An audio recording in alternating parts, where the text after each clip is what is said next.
All right, welcome everybody. Good to see you again, Wally. How you doing today? Always a pleasure, sir. All right, so for those who don't know, I got my good buddy Wally from Trigger Sales System that's going to discuss today. We're going to cover circle prospecting. It's a topic that a lot of realtors in my office have been bringing up lately because we have such a shortage of inventory, and they're wondering the best ways to call these sellers, where to get the information and all that. So, but before I do that, I want to give you the opportunity to introduce yourself and kind of share. Wally actually helped me grow my sales team. Is an expert in the industry and the best, in my opinion, on the phones, discussing script, handling objections, and everything. So if you ever see any stuff with him, get involved, listen. It will help your business. So, Wally, share a little bit about yourself. Yeah, sure. So I live in Texas. I'm from New Hampshire originally. I've been in the real estate industry for 25 years now. I've been coaching agents for 22 of those years. Over that period of time, I've done a little over 40,000 one-on-one coaching calls, live trainings, video trainings, and so I've had a good opportunity to work with some of the best agents in the country and actually Canada too, just like you. I just recently I published a book last September. And I'm second one coming out in July called Six Figure Agent, How to Make Your First Six Figures in Real Estate. So I'm super excited about that. Last Thanksgiving, I had the good opportunity to be on a TV show called Times Square Today. It was on, the four major channels, just talking about what I do and how I help people. So it's been pretty exciting. And I do full service real estate coaching, but last couple of years I've really gotten into what helps people overcome call reluctance and the other issues that keep them from having successful real estate businesses. Awesome. Yeah. So let's get into it. First and foremost, I guess for agents that are looking, to get into circle prospecting, in your opinion, when should they start that? In general, in the evolving of a realtor, right? A lot of agents start as a buyer's agent, then they go to the listing side. I feel circle's a pretty good one to start with over expireds and for sale by owners. Yeah, I would say once you've 30, 60 days doing buyers where you get the marbles out of your mouth, you can have a reasonable phone call with somebody. I think circle prospecting is the best place because it's actually, believe it or not, people do talk to you. It's an easy script, as you're going to see. It's not hard. It helps you get the marbles out of your mouth. And it's a way to start having conversations with people, even though they may not be looking to do something.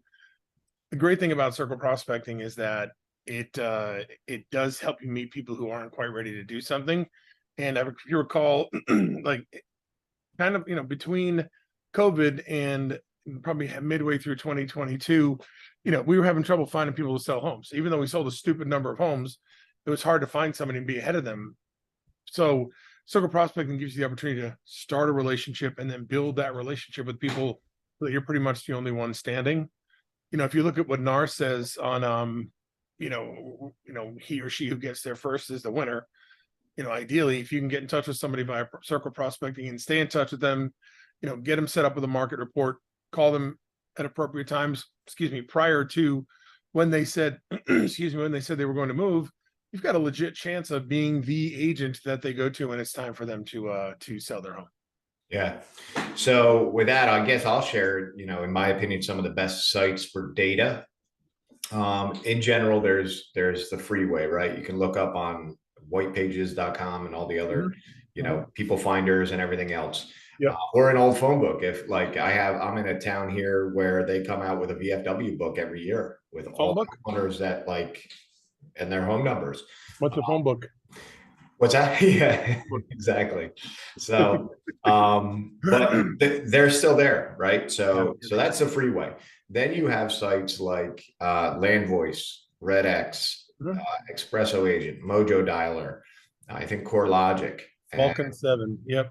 yeah, Vulcan 7. Even now, Quantum Mail, which is one of the things we use for like just listed, just sold cards, with the order, they'll add the phone numbers. So if you just listed or just sold an area, or just postcard a street or two, you can buy the phone numbers with it. So, for the agents looking to find the data, that's where you kind of get the data. And a couple things that I recommend when it comes to dealing with circle, if you're going to circle an area, you might want to farm it. And to me, a good way to farm a neighborhood at first right? A lot of people walk and knock doors and stuff. I don't personally walk and knock doors, but if I were to do anything like that, I would start with some sort of a, donation, a charity, like, hey, leave something on their doorstep that says, hey, I'm going to come back, we're picking up coats for the winter, food drive, in the fall, whatever it is. Find something to introduce yourself and do something for the community. And that's a great conversation versus, just handing out cards down the street. With that, cold call behind it, right? Circle dial right behind it. Say, hey, I'm coming down the street. You're going to see something on your door, or I dropped something on your door. I'm the guy. Just wanted you to know I'm going to come back in 2 weeks and pick up if you happen to have anything. That helps you with the do not call registry too, because if you drop something off, you can call and follow up on it, which is Yep. pretty cool. Also, there's also Coal Resource Directory. It's now called Coal Information. Okay. No, they've got lots of numbers you can get access to. It's the least expensive of all the options, but I do think you have to pay up front. It's about $1,000. It's like $9.95.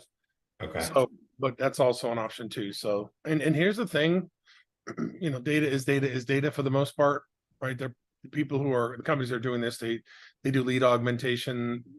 Their system searches for people's names and phone numbers and a variety of different resources and provides whatever phone numbers they can have. So, just know that not every number is going to be right, but that's part of the process. And that's kind of what, we figure conversion rates. I mean, for the most part, just about every lead source on the face of the planet is going to convert at about 1 to 3%.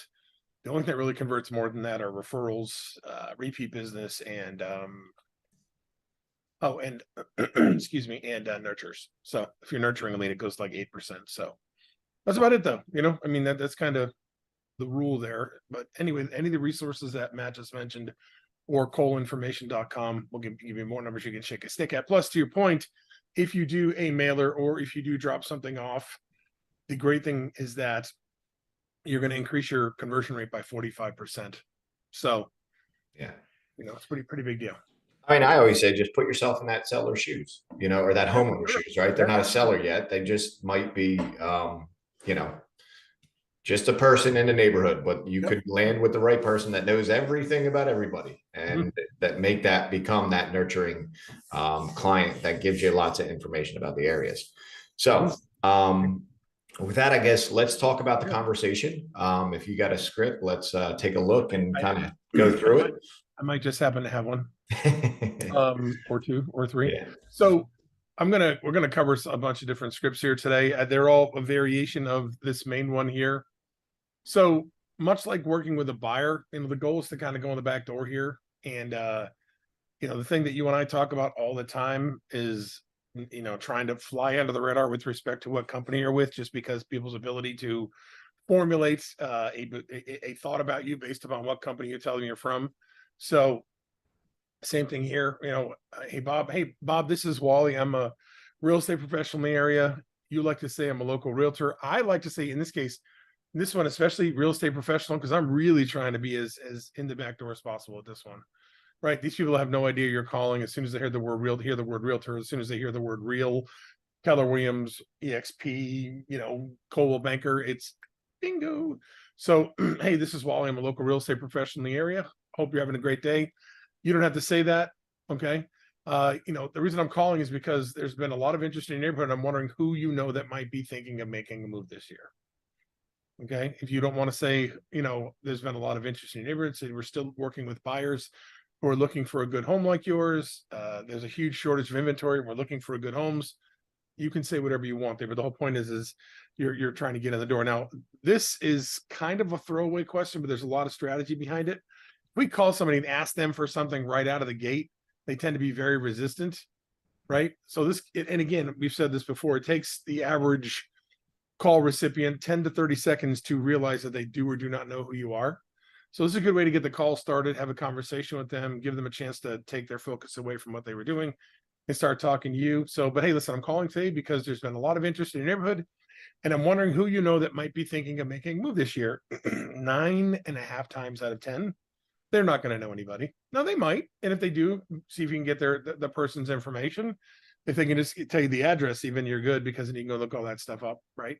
And they're going to say, no, it's, hey, great. That's okay. Thanks for thinking about that for me. Just out of curiosity, when do you plan on moving? Okay. Really important that you ask them when, right? Let's leave it open-ended. Let's not say, do you plan on moving? Okay, when do you plan on moving? Now, again, a lot of times they're not going to know, or you're going to hear the next time I leave, I'm going to be here. They're going to be taking me out of here in a pine box. That's a pretty standard one, you know. Yeah. But two things: you are going to run into people who are moving down the road. I like a year or less. Okay, same thing with nurturing, just a year or less, because this is mostly a nurturing job anyway. We're going to have to stay on top of people for a while, right? So a year or less here, and then so. But the other thing is there are going to be people that are moving at this time. So it's just a matter if you catch them at the right time or not. I mean, So, it happened to me. My yeah. first listing was this similar script, and I just called the whole street. And then it's like, oh, we're interviewing realtors. And I was like, what? Wait, this works, you know? Yeah, And right. Yeah. It's like, another variation of that question as well. What is it? If you were to make a move, when do you think that would be? If you well, were to that's make a move out of this neighborhood. And then another thing that gets neighbors to laugh is, do you have any neighbors that you don't like that, I might be able to send a postcard to see if they want to get out, if I can help get them out of the neighborhood? And that'll 100. get a little small chuckle. That's funny. I like that. Yeah. Nice. So, and actually, your question is coming in a little bit, so which is actually great. You mentioned that. So, if they say no, then we're going to try and take another whack at the pinata in a moment. So, well, how long have you lived in the neighborhood? Where did you move from? How did you happen to pick this area?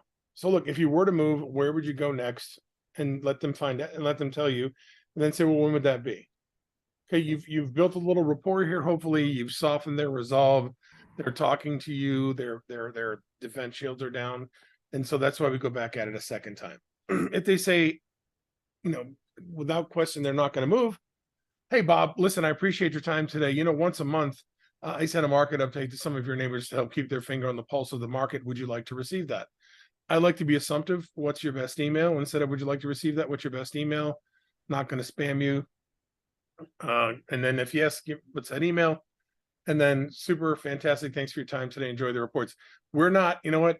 There's only one person ever on the earth whose job it was to convert people, and that's Jesus Christ. So we're not converting people here, right? If they say no after, I'm saying if they say no, no problem. Thanks. Have a great day. Yeah. That's it. We're just looking to build a pipeline of people that we can talk to on a consistent basis to build those relationships. So that's it. Okay. Now, if they do say yes, then you're going to go to here, right? So timing and motivation is key. So if you hear anything that says, I'm thinking of selling, we're not sure when we can, if we can, I'm not sure I have enough. If you hear anything that smacks of I'm open to selling, you go right to this question. What's got you thinking about making a move? Okay. If they tell you specifically, then you're all set. Just run with the rest of the questions. If they don't, we've got these little prompts here that you can ask more. Okay. So just feel free to dig a little deeper. So here's motivation. It's got to be real, not just wanting to test the market, especially right now. That could change again if we get to the situation like we had over the last couple of years, where huge shortage of inventory and more buyers. I was watching Barry Habib the other day. Barry Habib he has MBS Highway, and he talks. He's super expert with mortgages and the real estate industry and stuff like that. He said that he believes that interest rates could go down as low as 5 sometime, after June, either before June or after. He said within a month, either way. And he said if that does become the case, 5 million more people will become able to buy a home than can right now. So that's legit right there, if that makes any sense. Yeah, that's huge. We're actually jumping on a call with him today. Okay, nice. Yeah, he's amazing. So anyway, he said that you follow him. He's he, as Zig Ziglar would say, he tells you it's going to rain, you put your buckets out, right? So that's kind of how it works. But, the thing is if you do have more buyers, and quite honestly, with the shortage of inventory, you should be circle prospecting specifically for people. I've got the Jones family. They're desperately looking for a home. Not desperately, don't say that. Hey, they're looking for a home. They're pre-approved. They want to move into your neighborhood. Are you sure you don't know anybody? Or, I'm saying, so some people may just take a flyer. And right now, they can command a fairly decent price in light of what's going on. In fact, we've looked at Altos before, but if you go and look at Altos research and just look up your city, you'll see that home prices have rebounded 10, 15%. I mean, some parts of the country 5%, but there's been a huge rebound in prices since the drop. Some markets got hit really hard right after interest rates tanked. Yeah. Or should I say went up, June. Most markets saw something like between October and January where they hit the bottom, but we're already on our way back up in a lot of places. So definitely worth prospecting, circle prospecting to find sellers or to find homes for your buyers. Yeah, we actually didn't take a hit too bad at all. Okay. Dropped a very little bit, but we came right back. So Well, and not we're only that, seeing, we just had somebody tell me one of my agents lost a bid 90,000 over asking. So it's happening again because there's just yep. not, and here's the thing, there was a period probably since last June to January of this year where if somebody's going to sell, you probably had a chance to get closing costs and buy downs on rates, but that generosity is slowly going away. So Yeah. And um, hey, that with that being said, if somebody, and you guys, you work for a company, right? mhm, Every realtor works for a company. You don't just work for yourself and the clients you have. mhm. So you can ask your broker, like who. Talked about the market and stuff like that, but the whole point is it's not a bad time to sell for most people. So if we want this motivation, we prefer a life event, birth, death, getting a job, leaving a job, marriage, divorce. We prefer that. But at the end of the day, as long as it's not something like, hey, I'm trying to test the market, because the market probably isn't in test mode right now. It may be in a couple of months, but little tough right now. And then the time frame, right? We're looking for 90 days or less, unless it's a luxury home that takes 6 months or longer, and that they want to put it on now, but it's going to take time. So ideally, this is what we need to hear. And then if they're willing to meet, I'm assuming you're not already committed to another real estate agent. Always good to ask that. And then this right here, because it's an ISA script, you probably wouldn't say this right here. I like the universal offer. What I'd like to do is come over, take a look at your home, give you an updated value of what it'll sell in today's marketplace. I'll also go over what to do and, more importantly, what not to do to get the most amount of money for your home. And then I'll cover the fees and costs associated with getting your home sold, so you know exactly how much you're going to walk away with at closing. Yeah. When's a good time to do that? So I like that. And because this is recorded, you can go back and listen to that again. Right, because you don't want them thinking you're coming over just to give them a market analysis, then, or that you're just going to give them tips. You want to let them know you're coming over to list them. Yeah. So I mean, that's it in a nutshell. So if they don't want to do anything here, then you go right here to the market update. If you get all through this and they still don't want to do anything, go back here to the market update. Try and get everybody's email that you can. If they don't want to give you their information, no problem. But you're looking to set them up on a market update. Does Real, or I mean, there are companies out there that offer automatic updates through their software program or through their CRM. So if not, you can go get something like Real Market Reports, or depending upon how big your organization is, you probably can just go to Altos Research and download the market update. I like to use something like Loom and record like a 2-minute market update with what, and showing people what's going on in the market, and then save it and then send it out to everybody once a month. You can also put it on Facebook and social media. That's a good way to create some branding around it, and add some value to, what people otherwise may not spend a lot of time on, but would like to know. Yeah. So I have two things there. So number one, a great software is HomeBot. So HomeBot.ai is doing great for me because it engages the owner. So the homeowner gets emails saying, "Hey, your equity position has moved up," Mhm. and initially when you put your list of sellers into it. It'll email them and say, "Hey, we see you took a mortgage out in 2012 for 6%. Is that correct?" And homeowners will go adjust it just to calculate everything, and they love to see what's going on in the neighborhood. So HomeBot to me is one of the best seller, watching the market updates. Mhm. But your CRMs, whatever company you're with, Keller's got Command, EXP's got KV Core, we have Chime, and then the Loom video, there's another one called High Note that just came out. I saw some realtors doing some amazing things with that. So I'm going to share my screen real quick and kind of show one of the scripts that we use. Can you see this? Mhm. All right, cool. So This is just a general script, just like, what Wally went over. The biggest thing, we actually had people in the office here doing calls last week. What I tell everybody is just rewrite this opening to make it as comfortable as you can make it. And that's what you need, right? That it's the 3 to 5 seconds, the first 3 to 5 seconds to get that script out when you're talking is where, the salesmanship happens. And if you haven't seen Wolf of Wall Street do his actual training, Jordan Belfort, straight line strategic, right? I think that's what it's called.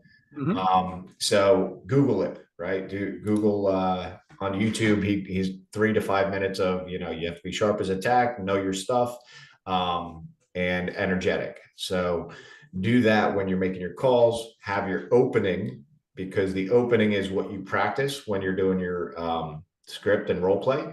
And at that point, once you're past getting the marbles out and you sound very smooth, the sellers will be open to having a conversation with you.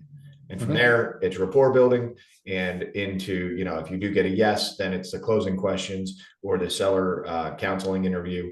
And, from there, these are great leads. And that's why last week in my office, there was a lot of agents calling this type of lead because it's kind of the easiest, right? Expireds are a different animal, and so are for sale by owners. They're okay, but, in this market, we do have, everybody seems to be having a lot of people that can't find a house. So this is a great way to go after the neighborhoods. Oh, you're muted. I dropped the link for that video in the chat if you want to grab it and share it with people. I can also play it right now. It's only 52 seconds, but sure. You want to play it? Sure. All right, cool. It's a great video, and guy's a baller, obviously. Yeah. He knows a thing or two, right? Yeah, I actually played this for my kids are making solar sales calls. So I played this for the room of people that they were with. Nice. I love it. Here, so let me do this. And let's do this. Nope, that's not the one. Let's do this. Here we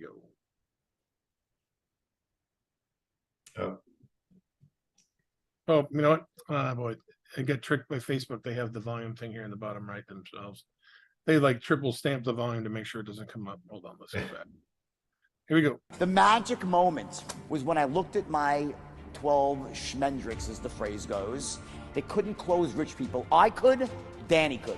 And I realized in this one moment that I had a certain way of speaking that was allowing me to immediately take control of the conversation. But in those first few seconds, when you open up your mouth, you got 4 seconds. You got to establish, number one, that you are sharp as a tack, that you're enthusiastic as hell. You got to be perceived as an expert in your field. You got 4 seconds. Sharp as a tack, enthusiastic as hell, an expert in your field. We want to do business with experts. So anyway, that link is in there. I'm sure you'll share it with this, but fact of the matter is, and it's funny because face to face, you've got a quarter of a second. So 4 seconds is a lot of time comparatively, if that makes any sense, It does. It does. Because you're being judged face to face, you're being judged. There's your whole posture and everything else in the sales world when it comes to becoming that expert and taking control. Right. So I've got some variations of that script to share here.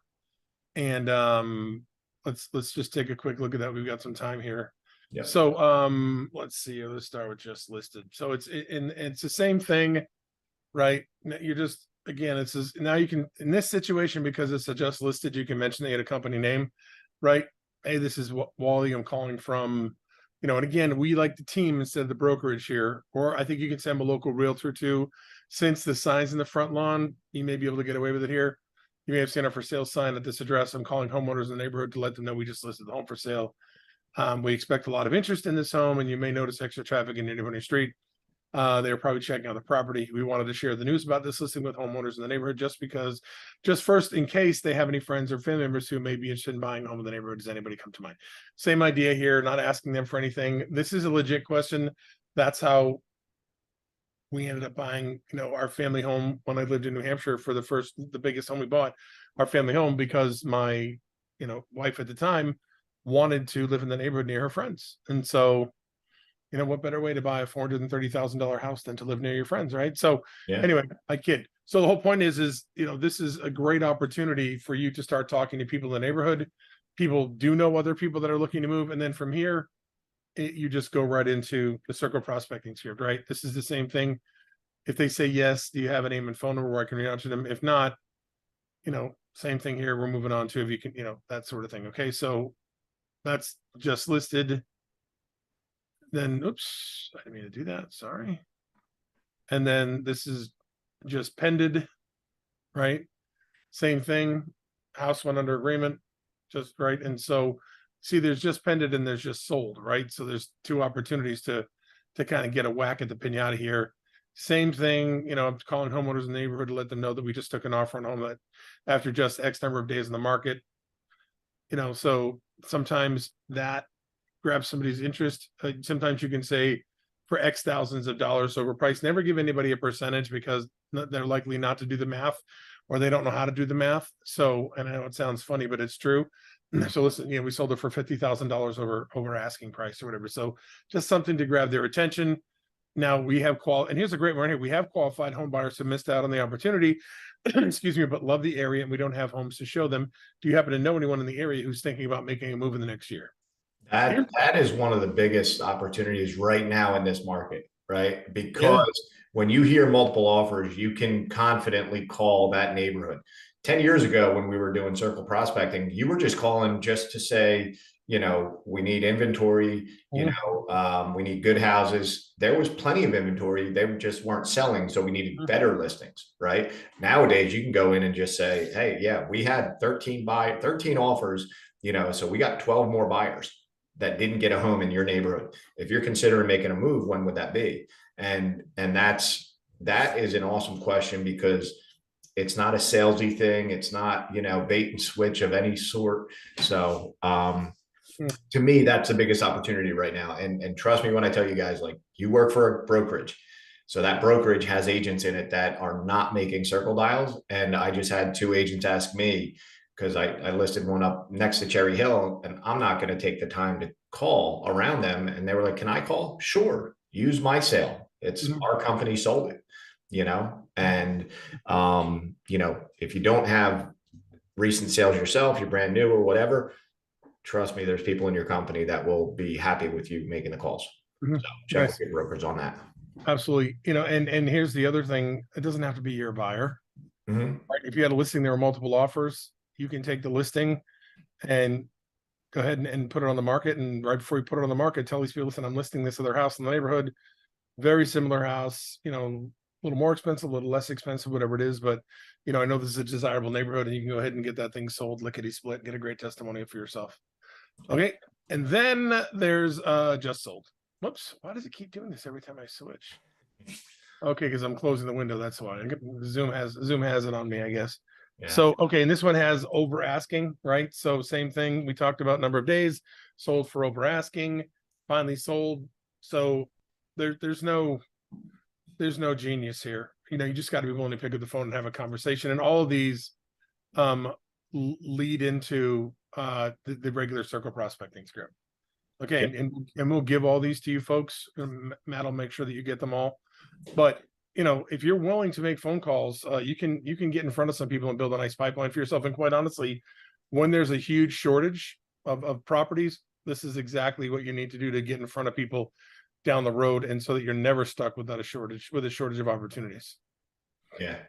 Well, I think that's about it. Circle prospecting, in my opinion, is just one of the best and easiest scripts to use, or people to call, because it's not expired with a real estate, a stigma about their realtor, possibly for a semi-owner who wants to do it themselves, who may not like realtors, and so on. So it's a great opportunity for you agents to kind of cut your teeth on speaking to people, right? And there's going to be a large percentage. Again, it's always typically about 1 to 3%, no matter what lead source. So, it's a great opportunity for you. So, Anything else, Wally?